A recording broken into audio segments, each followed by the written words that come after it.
കേരളത്തിലെ കർഷകർക്ക് രാസവളങ്ങളുടെ അടിക്കടിയുള്ള വിലവർധനയും രൂക്ഷമായ ക്ഷാമവും കനത്ത പ്രഹരമായി മാറിയിരിക്കുകയാണ്.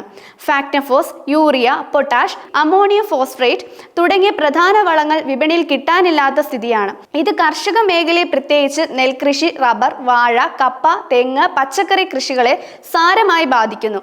വിലവർധനവിന്റെ തീവ്രത പ്രധാന വളങ്ങളുടെ വിലയിൽ സമീപകാലത്തുണ്ടായ വർധനവ് കർഷകരുടെ ഉൽപാദന ചെലവ് ഗണ്യമായി ഉയർത്തുന്നുണ്ട്. കർഷകർ ഏറ്റവും അധികം ഉപയോഗിക്കുന്ന സമ്മിശ്ര വളമായ ഫാക്ടംഫോസിന്റെ ക്ഷാമം വലിയ പ്രതിസന്ധിയാണ് സൃഷ്ടിക്കുന്നത്. ഒരു ചാക്കിന് 1400 രൂപയാണ് നിലവിലെ വില. 1500 രൂപയായിരുന്ന പൊട്ടാഷിന് 300 രൂപ വർദ്ധിച്ച് ഇപ്പോൾ 1800 രൂപയായി. ഇത് പൊട്ടാഷ് ഉപയോഗിക്കുന്ന എല്ലാ വിളകൾക്കും തിരിച്ചടിയാണ്. 18.9.18 മിശ്രിത വളത്തിന് 1310 രൂപയായി ഉയർന്നു. മറ്റ് രാസവളങ്ങൾക്ക് 90 മുതൽ 100 രൂപ വരെ വർധനവുണ്ടായിട്ടുണ്ട്.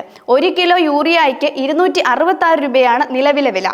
ഈ വില വർധനവ് ജൂലൈ മാസത്തിൽ വളപ്രയോഗം നടത്തേണ്ട റബ്ബർ, വാഴ, കപ്പ, തെങ്ങ്, പച്ചക്കറി കർഷകരെയാണ് പ്രധാനമായി ദുരന്തത്തിലാക്കുന്നത്. വളക്ഷാമം നെൽകൃഷിയെ തകർക്കുന്നു. ഓണത്തോടനുബന്ധിച്ച് വിളവെടുപ്പ് നടത്താവുന്ന വിരിപ്പ് കൃഷി ചെയ്യുന്ന നെൽകർഷകരെയാണ് നിലവിൽ ക്ഷാമം മൂലം ഏറ്റവും കൂടുതൽ ബുദ്ധിമുട്ടുന്നത്.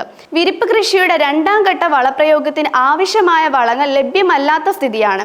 നെൽച്ചെടികൾക്ക് ശരിയായ അളവിൽ വളം ലഭിച്ചില്ലെങ്കിൽ വിളവ് ഗണ്യമായി കുറയും. 1 ഏക്കർ നെല്ല് കൃഷിക്ക് ഏകദേശം 50 കിലോ ഫാക്ടംഫോസ്, 20 കിലോ പൊട്ടാഷ്, 15 മുതൽ 25 കിലോ വരെ യൂറിയ എന്നിങ്ങനെയാണ് സാധാരണയായി വളം ചേർക്കുന്നത്.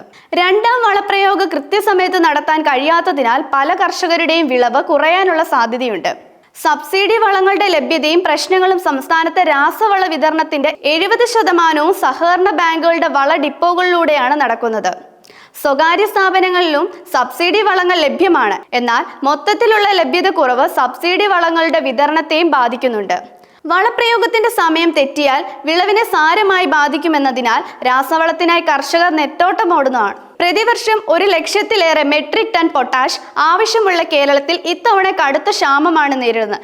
ഗുണനിലവാരമില്ലാത്ത വളങ്ങളുടെ ഭീഷണി രാസവള ക്ഷാമം മുതലെടുത്ത് ചില സ്വകാര്യ കമ്പനികൾ ഗുണനിലവാരമില്ലാത്ത കൂട്ടുവളങ്ങളും ജൈവവളങ്ങളും കർഷകരിൽ അടിച്ചേൽപ്പിക്കാൻ ശ്രമിക്കുന്നുവെന്നും പരാതികളുണ്ട്. ഇത് കർഷകരുടെ ചിലവ് വർദ്ധിപ്പിക്കുകയും വിളവ് കുറയ്ക്കുകയും ചെയ്യുന്ന ഒരു ഇരട്ട പ്രഹരമായി മാറും.